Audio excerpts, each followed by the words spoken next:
Welcome to Rediscover the Verde Valley, presented by the Cottonwood Chamber of Commerce. I'm Christian Oliva del Rio. I'm the CEO for the Cottonwood Chamber. And with me today is George Christianson. He's the park manager for Dead Horse Ranch State Park. Welcome.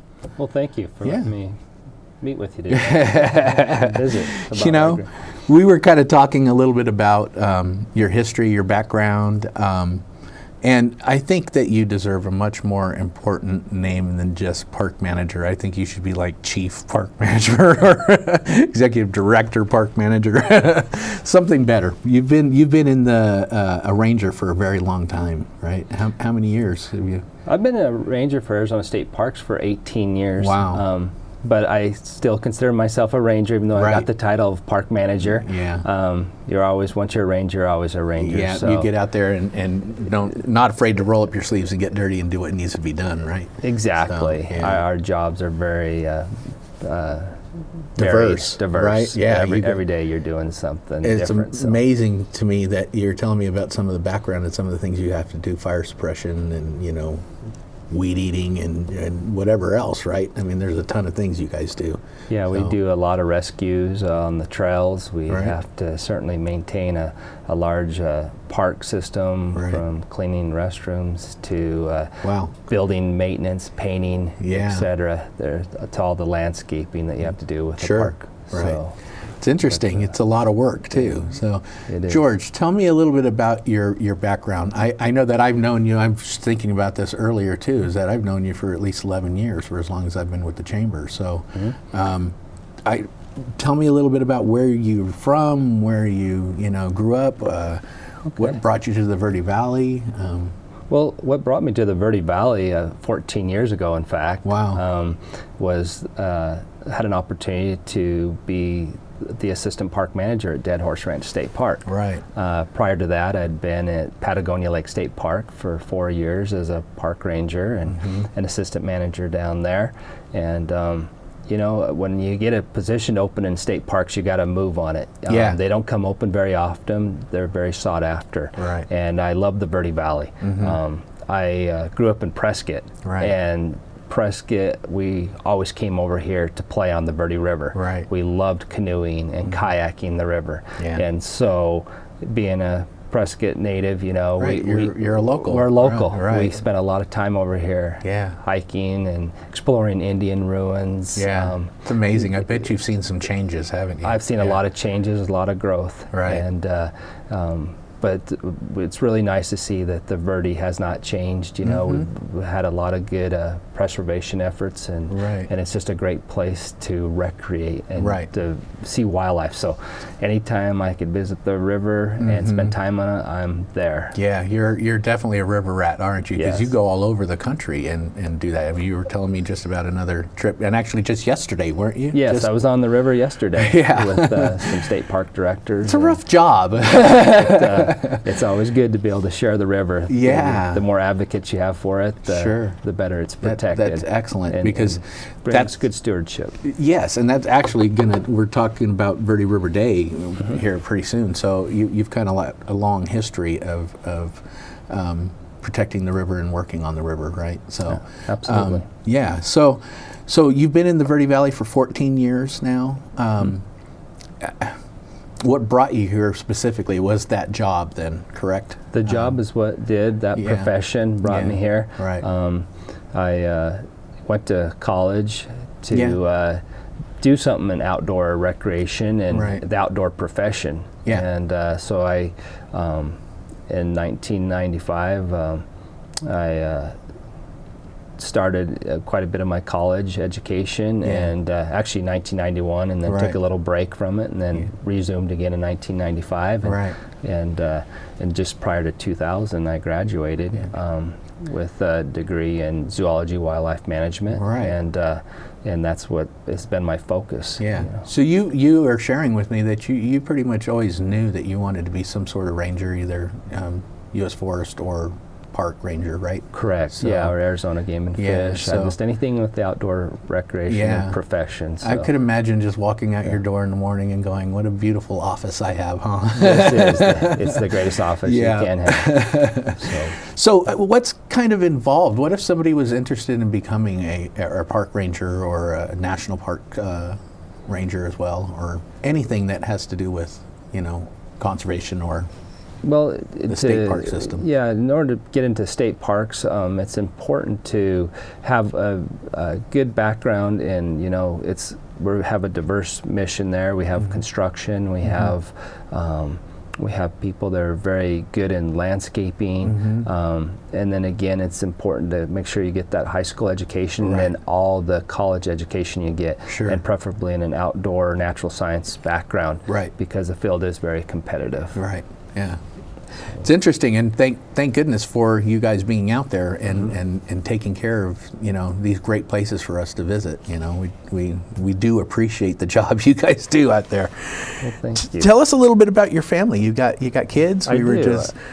I have a wife and 4 children, and they range from 20 years of age down to 9. I have 2 that are in college right now, and actually one that's going to NAU currently, and same place that I graduated from. And that's awesome. So any of them interested in following in Dad's footsteps? Actually, a couple of them keep telling me they want to do something with wildlife or zoology, and then in particularly a couple of them have even expressed the interest in working outdoors, and they have a real great love for the outdoors as well. Right, I could imagine. I mean, you guys live at the park, correct? Right. Yeah, correct. So, what great exposure to being outdoors all the time, and I would imagine it would just naturally fall that way, huh? So, it is, that's one of the opportunities that park rangers have a lot of time to be able to live with the park and where they get to work. Right. So you've shared some of the amazing places that you've visited. When you take a vacation, you actually go out, right? Absolutely. When we go out and go on vacation, we'll try to go to many forests and national parks as we can. This summer we were able to go hit 8 national parks. That's amazing to me. And be able to get on a couple really big rivers, the Colorado and the Upper Snake, and do some kayaking. So that's excellent. Yeah, always fun to visit other parks. So tell us a little bit about, I have to ask the question, which is your favorite state park in Arizona? Doesn't like putting you on the spot. They're all good. They're all unique. They're all great. It depends on what your liking is. Of course, I'm partial to Dead Horse. I've spent the most amount of my years as a park ranger there. But I really enjoy Lyman Lake. It's really nice in eastern Arizona. It's a beautiful park. It's quiet, a lot of solitude. Yes. Has a big lake for recreation on it, and then Alamo, of course, during the winter. We were just talking about that, Alamo's, Spring, you can't beat the crappie fishing. There's something that really draws you there, so you got to make your trips to Alamo. Yeah, I tell you, the last time I was at Alamo, we caught 8 bass in less than an hour. It was hot fishing, so beautiful. I had one of my best crappie seasons this year with over 43 crappie, so in just one fishing hole there.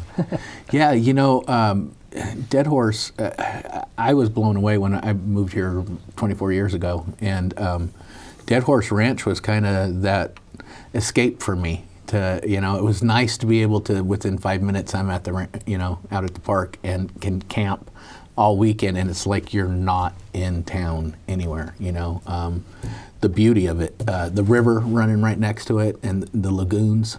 Can you give me a little bit of history of the park itself? When did it open? When did it become a state park? It opened in 1973, and how it got its name was from the Iries family. Previous owners to it. They were looking at ranches to buy, and as they toured around different ranches in the state of Arizona, and were doing this. They were from Minnesota, and this is in the 1940s. As they visited the current place of Dead Horse Ranch, they saw dead horse lying along the road, a draft horse. And so when they asked the children which ranch they should buy, they said unanimously the one with the dead horse. And so they made it a condition of sale. You're right. So to retain part of that name when State Park bought it in 1973. Sure. Cool. So you can't beat that. Yeah. So we're going to take a quick break. When we come back, we'll talk a little bit more about the park, okay? Okay. All right.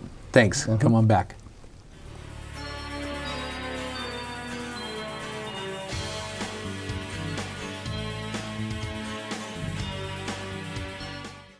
This is Bruce Morrow, Transportation Manager for Cottonwood Area Transit.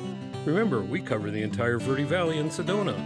Cottonwood Area Transit has you covered wherever you want to ride in the Verde Valley, all day, every day. Take Cottonwood Area Transit through Clarkdale, Verde Village, and from 26 locations in Cottonwood. With Verde Links, it's a quick and easy trip to Sedona every day. Don't forget our connectors to Camp Verde. Visit cottonwoodaz.gov for Cottonwood Area Transit and take a seat. Let's go ride. There are people who struggle with addiction and homelessness.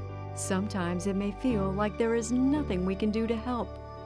But there is. You can make a tax-deductible donation and help those in need transition away from homelessness. When you give someone a handout, you could actually be supporting an addiction. A better life starts with better health, especially for those living in the streets. Support solutions, not addictions. You can make a difference. Visit cottonwoodcares.com.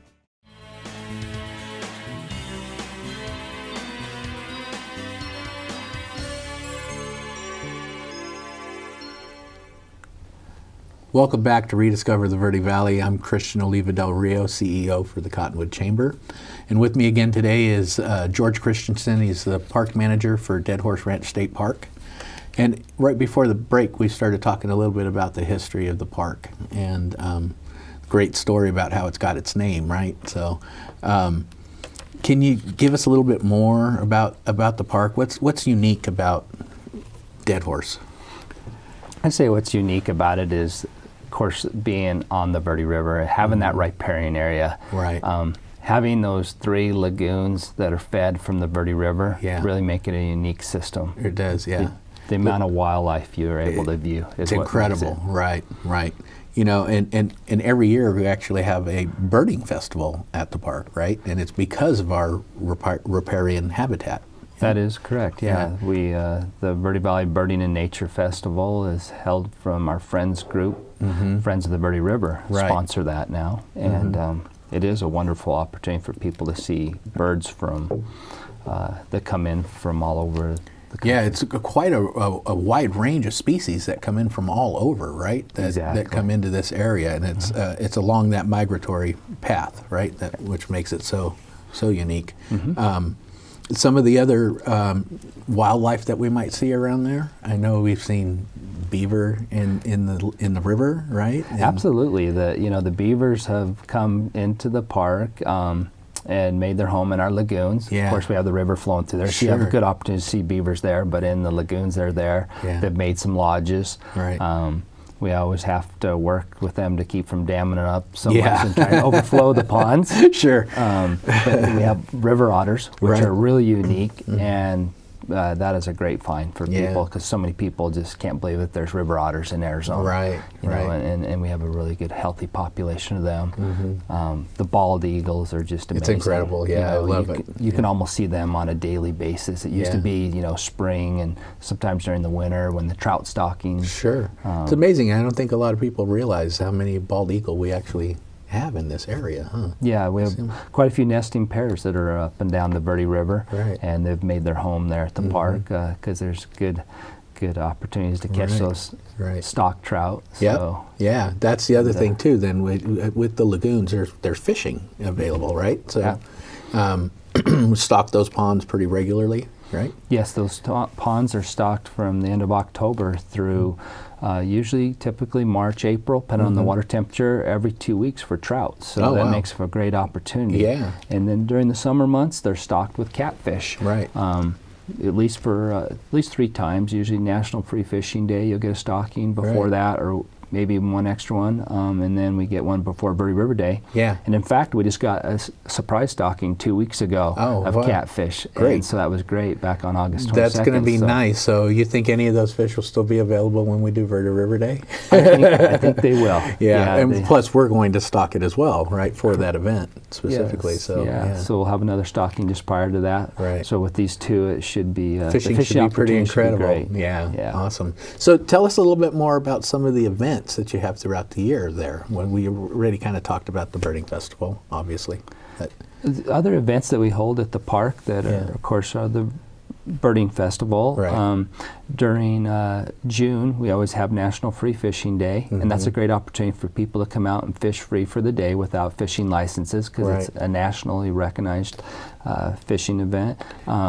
And we always have a good stocking, and usually have a pole loaner program. right, I with was Arizona wondering Game if and there was Fish. So they actually will provide you with a pole and bait and all that. Yeah. and teach you how to teach fish you how to it. do it. Yeah, so it's a great opportunity. That's awesome. And then of course Verde River Day is the one that that's the best event all year, right? Absolutely.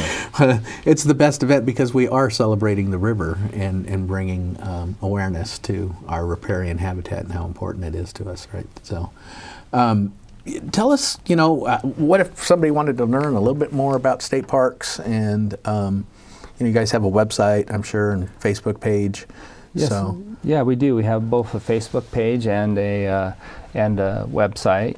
Go to azstateparks.com is the easiest way. And then if you do, people want to post something, we do have the Facebook page. It's www.facebook. Right. State Parks. Dead Horse Ranch. Right. State Park. Okay. So yeah. So great. So what are some of the other cool things that people can do at the park? I mean, you offer not just, there's trails, right? There's horseback riding. Tell us about some of the other amenities at the park. Yeah, there's a lot of great opportunities for recreation. Right. Everything from horseback riding. We have a permittee that brings in horses every day and takes people on horseback rides. On trails, and they get a chance to get down along the river and see some great opportunities for wildlife if they aren't into the hiking aspect of it. Yeah. But we do have over 20 plus miles of hiking trails that's amazing. that go from the park out onto the U.S. Forest Service land. Right. In Between fact, us and Sedona, there's correct, the Lime Kiln. There's the Lime Kiln Trail that goes all the way to Red Rock State Park. So. So there's a lot of great opportunities, and those are also multi-use for mountain biking. Right. We have some fantastic single track, and they make some really good loops out there. Yeah. So, and then of course the fishing opportunities are immense for bass, catfish, bluegill, trout during the winter months. Because it's not just in the lagoons, you can actually fish the river as well. You can fish the river as well. A lot of guys will come and fly fish both the lagoons and the river. Yeah.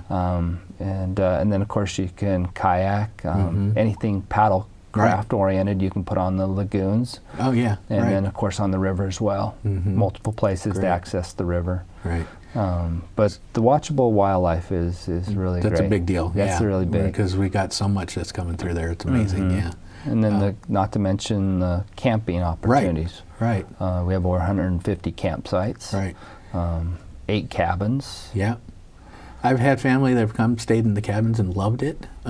It's great if you just want to get away for a quick trip and you got a place to stay. Yeah, it's nice. We call it those that want to be up off the ground. Right. Our camper cabins. Yeah. You bring your own bedding. Right. You do your cooking outside. Yeah. And but they do have heating and cooling, so it makes them really nice. It's real nice. Whether it's winter or summer. Yeah. And then of course camping. So you have for those that love being on the ground, you have tent sites, and you also have full hookups, right, for RVers. Yeah. Yes, we do. We have sites that are just exclusive for tents, so they don't have to be near the RVs, and the RVers don't have to be near the tents if they don't like. And but we also have those RV sites that have 50 amp service for those that want to bring in their big motorhomes and trailers. Yeah. And, like I said, I've come to the park several times. It's a great escape from the hustle bustle of our big city, from the San Francisco Bay Area. So Cottonwood's not quite the big city, but it's nice to be able to just get out of town, but not really be. If you had to, take care of business or whatever. It's nice to have that escape, and that's the thing I love about the park itself is just, you know, to go out and have a picnic. We've got ramadas out there, barbecue pits, things people can come out and spend the day, enjoy the day, or spend a whole weekend, and it's just awesome. I love the park. It is a great opportunity because you're right here in town, but you're outside of town. Like you said, you have that river as your isolation.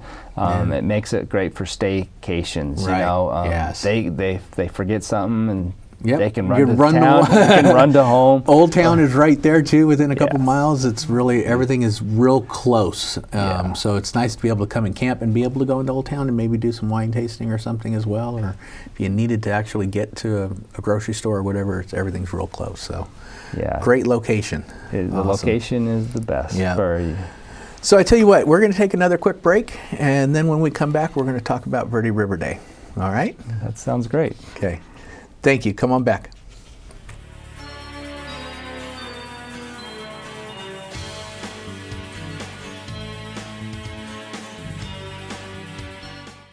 This is Bruce Morrow, Transportation Manager for Cottonwood Area Transit.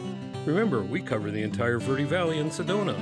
Cottonwood Area Transit has you covered wherever you want to ride in the Verde Valley, all day, every day. Take Cottonwood Area Transit through Clarkdale, Verde Village, and from 26 locations in Cottonwood. With Verde Links, it's a quick and easy trip to Sedona every day. Don't forget our connectors to Camp Verde. Visit cottonwoodaz.gov for Cottonwood Area Transit and take a seat. Let's go ride. There are people who struggle with addiction and homelessness. Sometimes it may feel like there is nothing we can do to help. But there is. You can make a tax-deductible donation and help those in need transition away from homelessness. When you give someone a handout, you could actually be supporting an addiction. A better life starts with better health, especially for those living in the streets. Support solutions, not addictions. You can make a difference. Visit cottonwoodcares.com.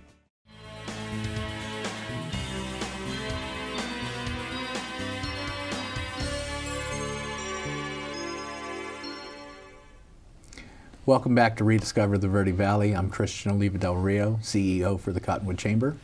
And with me again is George Christianson from Arizona State Parks, and he's the park manager there.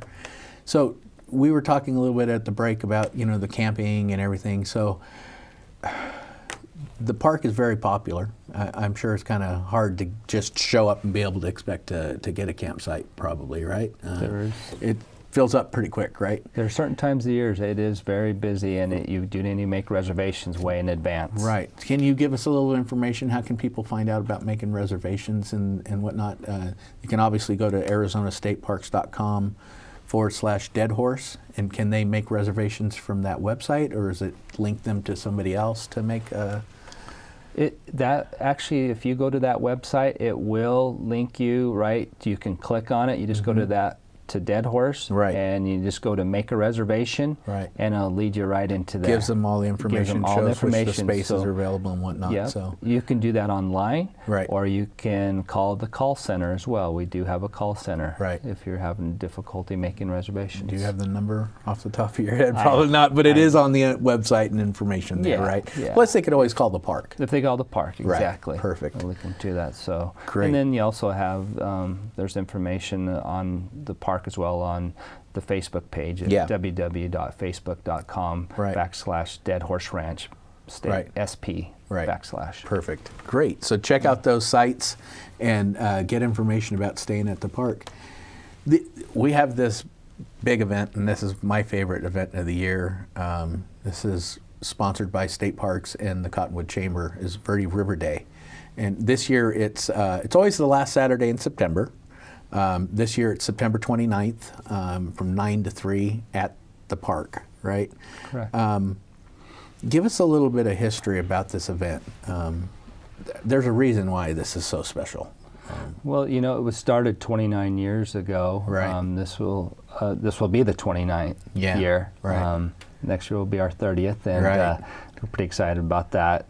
It was started by a group of individuals, park managers, and and some local businessmen Right. that wanted to see that the river's protected, as well as some other conservationists. Sure. It needed to have some attention brought to it so that it would be taken care of for future generations. Right. And how it actually started, they just started with a cleanup. You Right. know, they removed a bunch of old cars from the river bottom. Yeah, because and it's sad. I mean, the river is actually being used and abused quite a bit. It was. Yeah. Back then they thought that was an okay practice to Yeah. use it for rip-wrapping the shoreline to keep it from expanding. And, Right. and so there was a lot of stuff that put in there that what really today would be Wouldn't yeah. happen. So Right. so there was a lot of focus brought on it, and so Yeah, the conservation of it and the protection of the river, right? I mean, we were just talking about the whole riparian habitat there. That needs to be saved and protected. That's the beauty of it, right? Absolutely. The rivers in the Southwest are few and far between. Right. And to maintain a healthy flow, you got to have a lot of supporters of it, and it's important because that's where all your wildlife go for its sustenance. Sure. And it doesn't matter where they're. It's the migratory birds or the mammals that are along the side, from the deer, the white-tailed deer, mule deer, bobcats. All of them utilize that corridor for their habitat. How long is the Verde River? I'm sorry to put you on the spot with some of these, but it's one of the... It's long. It's 170 miles from the headwaters at Sullivan Lake to the Salt River confluence. Right. So, and what's really unique about it is this upper part of the river from the headwaters to Dead Horse, is free of dams per se. You don't have no big reservoirs. Sure. You have those down below the Wild and Scenic section, which is below Camp Verde. Right. Once you get through the Wild and Scenic, you have over 40 miles of great Wild and Scenic, and then you start getting your reservoirs, Horseshoe and Bartlett Dam. Right. And so the whole idea of this event really was to educate people, right? Bring awareness to the river, and so the day of the event, we actually have it's a nonprofit event. So all of the agencies that are there are nonprofit organizations, right? Correct. And they all have their own unique take on the river and how they're involved with the river, and the whole day is about, sharing that information, correct? Absolutely. Yeah, give us a little bit more about maybe some of the people that would be attending as far as exhibitors. Well, it's always great to have the wildlife. Yeah. We have, reptile displays, birding displays, typically, and we also have really good environmental education booths. U.S. Forest Service represents and teaches people about leave no trace and fire prevention. Sure. And it's always good to have Smokey there. Right, and, Smokey's there, yeah. He's got a birthday or something, isn't it? I thought is it this year? I'm not sure about that. Yeah. I know this is for, they're celebrating the Wild and Scenic anniversary. Right. U.S. Forest Service, which is an important part because it fosters good ethical. We get Fish and Game is out there too, and shows about some of the species that might be in the river as far as fish and whatnot, right? Exactly. As far as the native fish populations, I started to mention that earlier. It's really critical that we protect the river and maintain healthy flows for the endangered species that are found along the river. So they usually bring out a display. Yeah. It's really good to have. It's pretty interesting. It's a wonderful day out there at the park. Between the two lagoons there and the loop, we also will have a kids corner, which is great we'll have some bouncy houses and whatnot. But we have Buena Vista is going to be doing the sand castles. We have a big pile of sand that's donated to us by Bedrock Materials, right? And a lot of other good events that are happening there for the kids to keep them occupied as well, but also to teach them a little bit more about the river itself and how important it is. It's a great opportunity for families and kids that may not have an opportunity to get out on boats. Yes. We do have the canoes out on the lagoon, so people learn to paddle. Right. And that gives them a chance to get on the water and really have an appreciation for it. Sure. And then same way for those that don't have the opportunity to normally have fishing poles. Right. We have the fishing clinic. Exactly. Fishing clinic. Let's make it clear about the times too. So 8 a.m. to noon is the free fishing clinic. So if you want to come out and learn how to fish and use a fishing pole, that will all be provided to you. And again, we're stocking the ponds with a pretty hefty amount of fish, right? So you're almost guaranteed to catch something. So Again, the date is September 29th, Saturday, September 29th, 9 to 3 at Dead Horse Ranch State Park, and it is a free admission day to the park. There'll be food. We've got some nonprofit organizations, Kiwanis Club and the Moose Lodge and Knights of Columbus are doing a pancake breakfast. There's going to be entertainment all day long at the main stage. Be multiple music. Right. A lot of different types of music and great exhibits. So come out to the park and learn more about your river and the importance of it and how to protect it. Thank you for being here and sharing your information with us. It's always a great opportunity to meet with you, Christian, and the Cottonwood Chamber, for sure. Thank you. We appreciate you. All right. We'll see you next month. Thank you.